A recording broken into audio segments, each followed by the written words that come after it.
cómo utilizar la ventana de Johari para conocernos mejor.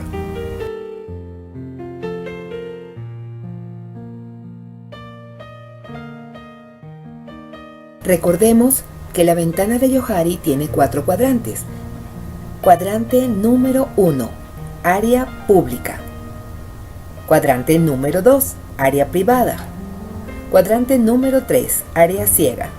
Y cuadrante número 4, área oculta. La ventana de Johari es versátil porque se aplica en diferentes entornos y situaciones, tales como entornos familiares, sociales, estudiantiles o educativos, y profesionales o laborales. Y a la vez permite que podamos conocernos mejor.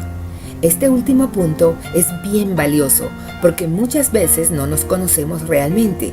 A veces no sabemos qué queremos hacer con nuestras vidas, entonces nos visita la depresión, porque no tenemos una brújula que nos indique qué hacer, es decir, cómo podemos construir un futuro prometedor y motivante que nos devuelva la alegría y a la vez que podamos encaminar nuestros proyectos a buen puerto, dirigidos a alumbrar nuestro camino y el de nuestros seguidores, llámense hijos, colaboradores, homólogos, entre otros. Permitiéndonos estas acciones dejar huella en el mundo.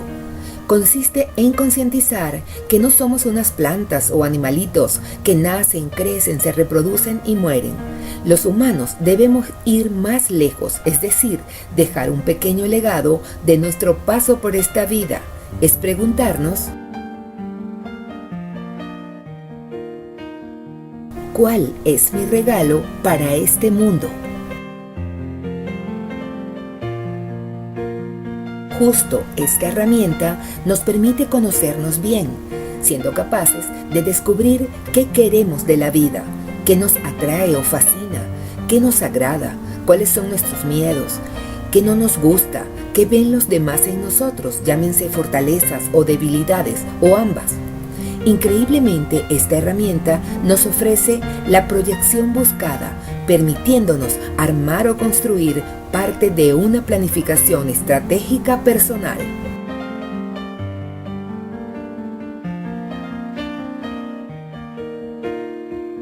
Una vez teniendo estos datos a nuestra disposición, nos orientaremos a crear una sólida plataforma con nuestras fortalezas, potenciándolas. Las debilidades las minimizaremos y las emociones y sentimientos los manejaremos y controlaremos. Toda esta cadena de características, habilidades, destrezas y cualidades las utilizaremos para nuestro beneficio, pudiéndonos moldear tal como queremos, y los otros, a través de la ventana ciega, aportarán luces para nuestro moldeado.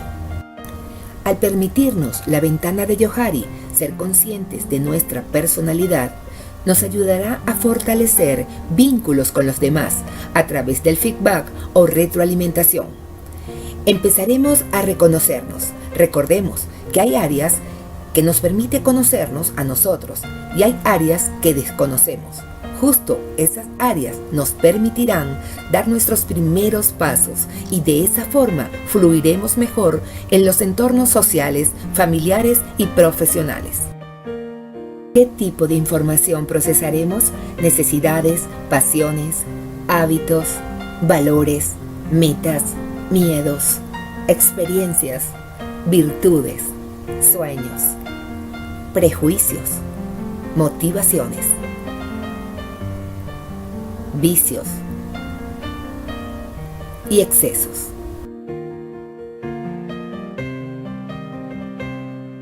He decidido por primera vez en mi vida publicar mi ventana de Johari, lo cual había sido hasta hoy algo muy mío, que utilicé como herramienta para impulsar mi negocio.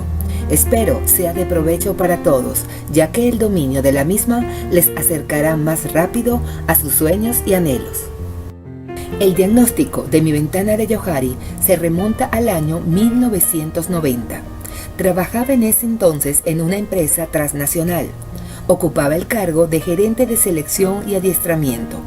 Una de las tareas que me asignaron fue entrenar a 70 personas, aproximadamente quienes le correspondería inscribir las empresas a esta transnacional, para que tuvieran el carnet que les permitiese hacer compras en todas las áreas del hipermercado, a precios relativamente más económicos que el mercado común, y sobre todo tener la oportunidad de comprar todo lo que necesitasen en un solo sitio, ganando así los clientes tiempo y ahorrando dinero. Realicé las entrevistas, apliqué las pruebas y seleccioné al personal que comenzaría a trabajar para la firma. Luego preparé una conferencia motivacional de 6 horas que fue dictada en el Eurobuilding. Llegó el día de la conferencia y una vez que terminé, una de las team leaders se me acercó y me preguntó, ¿qué haces tú aquí? Yo le pregunté, ¿qué pasa? ¿No te agradó la conferencia? Entonces me contestó, no, muy por el contrario, me fascinó. La pregunta te la hago porque considero que trabajar para otros con tu conocimiento y experiencia es perder el tiempo, pudiendo ser independiente y exitosa. Le di las gracias por su aporte, luego esas palabras quedaron retumbando en mí. Ya me lo habían dicho, pero nunca lo había asimilado y percibido como ese día, quizás por la personalidad y temple con que me lo dijo. A partir de ese momento, trabajaba para reunir lo necesario para independizarme. Esa misma noche, decidí tomar 2 hojas de papel. A una la titulé Fortalezas, que es lo que me gusta, y a la otra Debilidades, que es lo que no me gusta. Pensé que esto me permitiría moldear mi futuro negocio, tomando en cuenta que uno mismo es la marca personal o branding, porque sabemos que la empresa somos nosotros, ya que le damos la personalidad a la misma. Esa noche me preguntaba, ¿qué es lo que más me gusta hacer? Mi lista comenzó así. Me encanta estudiar, investigar, la oratoria, compartir con mucha gente de diferentes edades, desde niños hasta adultos mayores. Me gusta la creatividad, la innovación, compartir los conocimientos, cantar, la música, la educación, pero con diversos componentes haciéndola divertida. Como misión de vida me gusta escanear a las personas y en todas veo sus fortalezas para anclarlos en el éxito y subirles el autoestima. Al igual que me agrada orientar los destinos. Me gustan los problemas porque me obligan a ser creativa para solucionarlos. Me gusta inventar juegos didácticos. Me gusta motivar a los demás. Me agradan mucho los juegos de ingenio. Me gusta el teatro, la escritura y la redacción. Me gusta moverme en distintas locaciones. Por ejemplo, hoy estoy en Maracaibo y mañana en Puerto Ordaz. Soñaba con conocer cada rincón de Venezuela y vi la oportunidad en mi proyecto de vida, como dicen por allí, convertir la vocación en vacación constante. Otro aspecto de los que me gusta o agrada es manejar recursos tecnológicos, programas y aplicaciones. Pensé también en cómo podía reconocer a los participantes estrellas y mi respuesta fue inmediata. Les daré algo físico, una medalla de honor al mérito. Recordando mis experiencias en los colegios cuando obtenía todos los viernes medallas de aplicación, conducta y religión. Yo competía y me esforzaba por obtenerlas siempre. Pensé, eso permitirá practicar competencias sanas y reconocer a los que están motivados al logro. E increíblemente, después de muchos seminarios dictados, puedo afirmar que ganarse la medalla los motiva a todos, desde obreros hasta vicepresidentes. Se esfuerzan en los ejercicios didácticos para acumular puntos. Lo interesante de esta práctica está en anclar a las personas hacia el éxito. En fin, coloqué todo aquello que palpita dentro de mí y me hace vibrar. En la otra hoja escribí lo que no me gustaba, aspectos tales como la forma en que se transmite la educación, que muchas veces ofrece inseguridad a los participantes, creándoles miedos, cuya consecuencia es la deserción del estudio o la piratería en el mismo. No deseaba seguir a jefes mediocres o malhumorados por ser egoístas, tóxicos o por tener incapacidad. Tenía claro que no me gustaba que muchas personas fungen de profesores, pero no tienen las competencias, haciendo las clases fastidiosas y aburridas. Así que me di cuenta que mi futuro negocio debía ser una empresa de consultoría, adiestramiento y desarrollo organizacional, pero con las características que yo pensaba debía tener. Eso solo lo manejaba en mi mente. La finalidad de todo esto era producir en los participantes una sensación cuando se va al teatro o al cine, que llegas armonizado y cargado positivamente. Recuerdo que hice cursos desde el INSE hasta el IESA para poder hacer un diagnóstico más científico de la diversidad de los institutos. Los cursos del INSE los hice a distancia. Recuerdo que eran cursos de 3 semanas y yo los hacía en una noche. Las cartas de vuelta con los análisis de los profesores sobre mis trabajos eran extraordinarias caricias positivas. Recibía 1000 felicitaciones y a los 2 días me correspondía asistir a sus instalaciones para los exámenes escritos, en los cuales siempre obtenía 20. Como ven, lo antes expuesto es mi área pública, de aquella época que representaba lo que yo sé de mí misma, fortalezas, debilidades, gustos y cosas que rechazo, que lo expreso públicamente. Son aspectos de nuestra personalidad que compartimos con los demás y estos responden proporcionando feedback. De esta manera se fortalecen los vínculos humanos y donde se produce el autoconocimiento. Definitivamente no iba a esconder nada de mis pasiones o mis rechazos. Todos sabrían cómo soy, creando plataformas de entendimiento entre los participantes y clientes. Esta área me permitió colocar los primeros ladrillos que conformarían mi futura empresa. Área privada. Hay cosas que debemos mantenerlas bajo llave. Hay que tener nuestro propio espacio. No podemos eliminar dicha área, ya que siempre tenemos proyectos, ideas bajo nuestro resguardo y que decidimos hacerlas públicas cuando llegue el momento. Antes no. Hay que saber discriminar el tipo de información que ofrecemos o permitimos dar a conocer. Es importante. No hay que compartir por el hecho de compartir, sino hay que hacerlo con cierto orden y con un propósito, antes de revelar aspectos íntimos de nosotros que conformen parte de nuestras metas y sueños.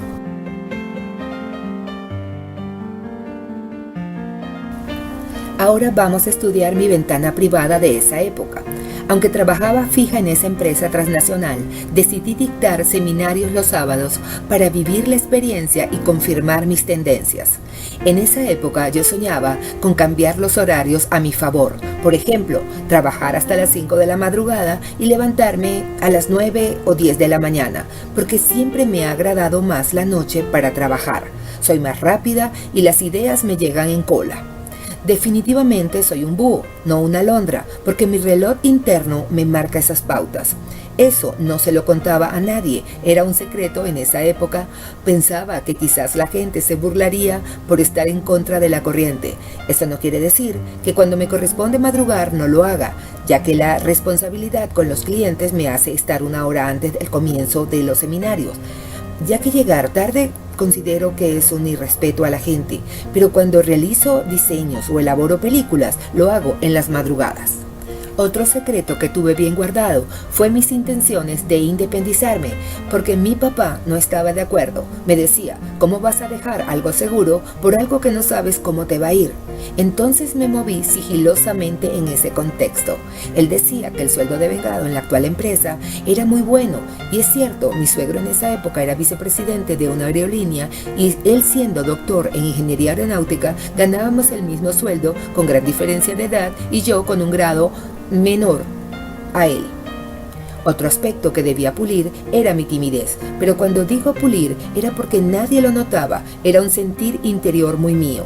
Quizás por gustarme la actuación veía mi trabajo como una obra de teatro donde lograba entrar en un personaje que dominaba muy bien la docencia. Eso era en esa época, ya que a los pocos años lo superé definitivamente, descubriendo que la docencia es mi vida y mi pasión. Increíblemente, esa debilidad se convirtió en una fortaleza, superando dicho aspecto. Entre mis sueños o para mis adentros pensaba que quería ser una facilitadora, consultora y conferencista diferente. Mi pensamiento en ese momento se basaba, hablando metafóricamente, en que debía tocar el alma de la gente. Nadie lo sabía, pero antes y ahora lo sutil y sublime de nosotros está más presente en mí que lo visible. Increíblemente, esa práctica me ayudó y me ayuda, ya que permite lograr sintonía más rápido. A veces en las conferencias grandes de 300 participantes me preguntaban de qué religión era, porque se iban cargados de energía positiva. Después de los seminarios se acercaban a mí y me decían, llegué pensando que no valía, ahora siento que valgo. Llevaban grabadores y decían que la conferencia la colocarían en sus carros en su camino al trabajo para sentir, vivir y materializar lo dicho ese día. Entonces yo pensaba, ese es mi gran objetivo, reorientar destinos. Entendí que mientras más daba, más recibía, lo cual ha sido un gran aprendizaje en mi vida. Y estas experiencias se las comento a los participantes, minimizando automáticamente mi ventana privada y engrandeciendo la pública como debe ser. Después de 3 meses, reuní el dinero para independizarme. Mi prioridad en ese momento era una fotocopiadora. Luego mi padre me ayudó y asignó un lugar en la casa para mi oficina y me regaló gaveteros, mesas, escritorios, teléfonos, sellos y un sinfín de cosas. Él mismo me redactó y registró la compañía. Me llevó a hacer las tarjetas y cada vez que dictaba un curso, él me cobraba los cheques. Mi primer año de trabajo fue excelente. Otro de los aspectos que me intimidaba un poco era cómo será la venta. Debo ser sincera, dudaba de cómo me iba a desenvolver, pero increíblemente mi abuelo fue comerciante y mi padre lo es aún. Y desde pequeña vi y ayudé en los negocios. Entonces la experiencia fue fantástica y hoy disfruto tanto la venta como el dictado de conferencias. Descubrí que mi ADN es rico en aspectos relativos a negociación. El miedo, una vez que comencé las visitas a los clientes, se convirtió en fortaleza de negociación. Recuerdo que la primera vez que salí a vender, el primer cliente me compró 25 seminarios y el segundo 12. Tuve trabajo para rato y descubrí que fui exitosa en la venta, ya que me viene por herencia. No hay duda que los escenarios vividos me ayudaron significativamente. Descubrí también que cuando una empresa llamaba a varias consultoras a competir, lo disfrutaba al máximo porque lograba quedarme con el negocio. Estaba clara que para la venta habían 2 pilares. El primero, lograr empatía, escuchar activamente, resolver los problemas de los clientes. Y el segundo, conocer los servicios o productos a ofrecer. Llegamos a mi área ciega de aquella época. Ya sabemos que en esa área somos observados y los demás son capaces de captar cosas que nosotros no. El área ciega es como el ángulo muerto del yo. Por más que mires, no ves nada. Son palabras, miradas, gestos, información en la que no somos conscientes. Tics nerviosos, muletillas, gestos recurrentes que no pasan desapercibidos. Y aunque no seas consciente, el grupo sí los percibe y además saca conclusiones de ello. Recordemos que el área ciega pide feedback. No debemos temer a lo que nos digan, debemos averiguar qué piensa la gente de nosotros. Realmente el cuadrante 3 o área ciega es una mina de oro para nuestro propio autoconocimiento. Si quieres reducir tu ángulo muerto, involucra a otras personas y pídeles su opinión sobre ti.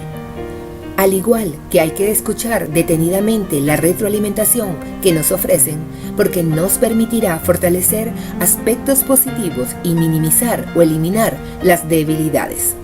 Hay que estar abierto a escuchar. Voy a hacer referencia a un proverbio árabe. Si un hombre te dice que pareces un camello, no le hagas caso. Si te lo dicen 2 o 3, mírate a un espejo. Es decir, cuando hay mucha gente que coincide en una misma opinión sobre nosotros, es posible que tengan la razón, porque es lo que proyectamos al exterior. Para medir esta ventana, siempre preguntaba en los refrigerios y cierres cómo le había parecido la experiencia. Recuerdo que en esa época me arreglaba mucho y en varios cursos en diferentes locaciones me decían lo mismo. Yo pensaba que la formalidad era primordial. Yo me colocaba en la puerta del auditorio y esperaba a los participantes. A medida que iban llegando les daba la mano y me presentaba. Entonces en los cierres me decían que al comenzar los ponía nerviosos por ser muy formal, pero a medida que comenzaba el curso, la experiencia era diferente y enriquecedora. Me decían que lucía con mucho carácter y les intimidaba al principio, por lo que decidí vestirme más sencillo, dejarlos pasar al salón sin darles la mano, esperando que entraran en confianza. Una vez que hice eso, más nunca se repitió la percepción. Por eso es que es bueno escuchar, no hay duda que era un punto ciego en mí. También confirmé que les agradaban los juegos didácticos y los simuladores. Un fin de semana estuve dictando un seminario a un grupo de ingenieros de una empresa de telecomunicaciones. Inventé un ejercicio de seguridad y autoestima con una pelotita de esas que rebotan bastante. Dicha pelotita tenía dibujada una carita feliz. Todos se reían y se abrazaban al final del ejercicio, pero de pronto comenzaron a hacer una gran fila para que yo se las firmara. Querían llevarse un recuerdo del momento de alto impacto para ellos, con la firma mía. Me tocó firmar 35 pelotitas. Créanme, me sentí como Johan Santana y me fui dando cuenta que las palabras y acciones tocaban metafóricamente el alma de los participantes. Por supuesto, una de mis grandes fortalezas son este tipo de ejercicios. Ya he dictado más de 700 conferencias a nivel nacional y siempre funciona. He aquí una prueba de detectar cómo nos perciben las personas y cómo reciben con los brazos abiertos las vivencias. El ejemplo que les voy a narrar lo experimenté en una conferencia de coach ontológico. Recuerdo que fue en el Hilton. Uno de los profesores dijo que todo aquel que conoce las tendencias o historias del gato Andrés Galarraga sabe que hubo una época muy buena, pero otra no tan exitosa. Él experimentó un bajón. Entonces su nuevo coach se dio cuenta que la parada del gato en el estadio no era buena, porque perdía un ángulo o no veía una parte importante del campo. El nuevo coach cambió su posición de brazos y piernas y su historia cambió, siendo altamente exitosa. Allí vemos la importancia de escuchar a los demás cuando no somos capaces de detectar, por ejemplo, una mala posición en un ángulo totalmente ciego. Luego nos pidió hacer un ejercicio que siempre lo practico en clases porque nos permite comprender de manera definitiva este cuadrante. Nos pidió que estiráramos el brazo en línea recta y levantáramos el dedo pulgar. Luego pidió que moviéramos el brazo un poco a la derecha, pero sin perder de vista el pulgar y sin mover la cabeza. Solo estaba permitido mover los ojos. Nos preguntaba, ¿ven el dedo de ustedes? Y contestábamos, sí.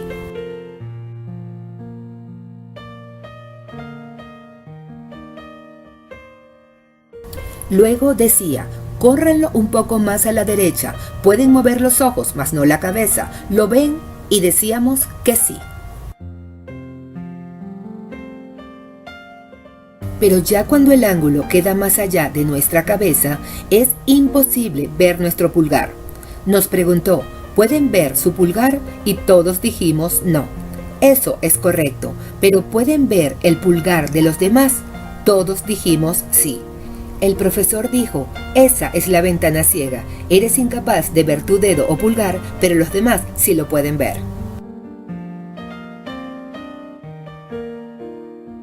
Finalmente llegamos al último cuadrante, abajo y a la derecha, el área desconocida.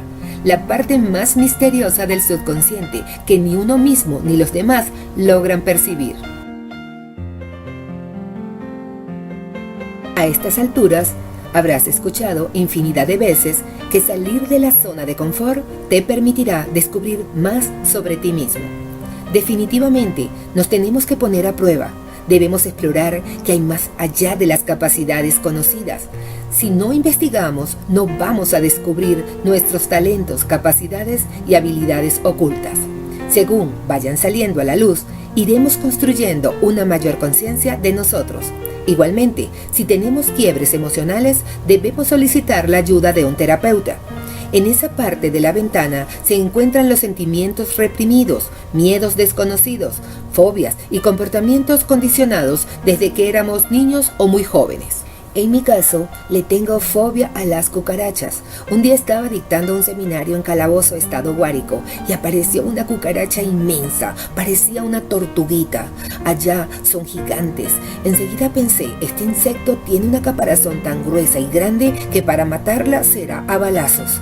Yo solo me controlé porque lo que quería era salir corriendo de allí. Menos mal que un señor la atrapó y se la llevó en una bolsa. Recuerdo que ese día no tomé ni agua. El rechazo que siento es muy grande. Entre las competencias nuevas en mí que descubrí hace 2 años fue que me encanta diseñar videos y compartirlos. Para eso me puse a estudiar cómo hacerlos y hoy día son una herramienta más en mis talleres y seminarios, convirtiéndose en una ventaja competitiva.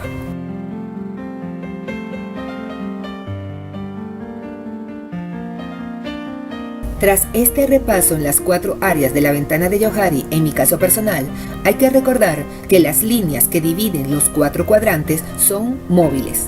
Unas se reducen y otras crecen. Por ejemplo, al tener el cuadrante público mayor, influirá en nuestro éxito y desarrollo personal y profesional. Al igual que al escuchar la retroalimentación, iremos minimizando el área ciega y al salirnos de nuestra zona de confort, nos daremos cuenta que cada día seremos más competitivos. Ahora que conoces más la ventana de Johari, te pregunto, ¿y tú, te conoces bien? Una vez que aumentemos el área pública, por ejemplo, todos sabrán quiénes somos, qué queremos, qué nos gusta, qué nos disgusta, cuáles son nuestros hobbies. Entonces todos sabrán cómo tratarnos, creando unas interrelaciones personales transparentes. Lograremos sintonía, gran cordialidad y por lo tanto la vida será más fácil para todos. Igualmente, agrandar el área oculta en lo que respecta a competencias latentes nos permitirá descubrir gran potencial, saliendo de la zona de confort, abriéndose puertas para nuestro desarrollo personal y profesional. Y de esta forma, con toda seguridad, tendremos un universo de posibilidades, haciendo lo que nos mueve, utilizando nuestras competencias como herramientas de trabajo y definitivamente convirtiendo la vocación en vacación.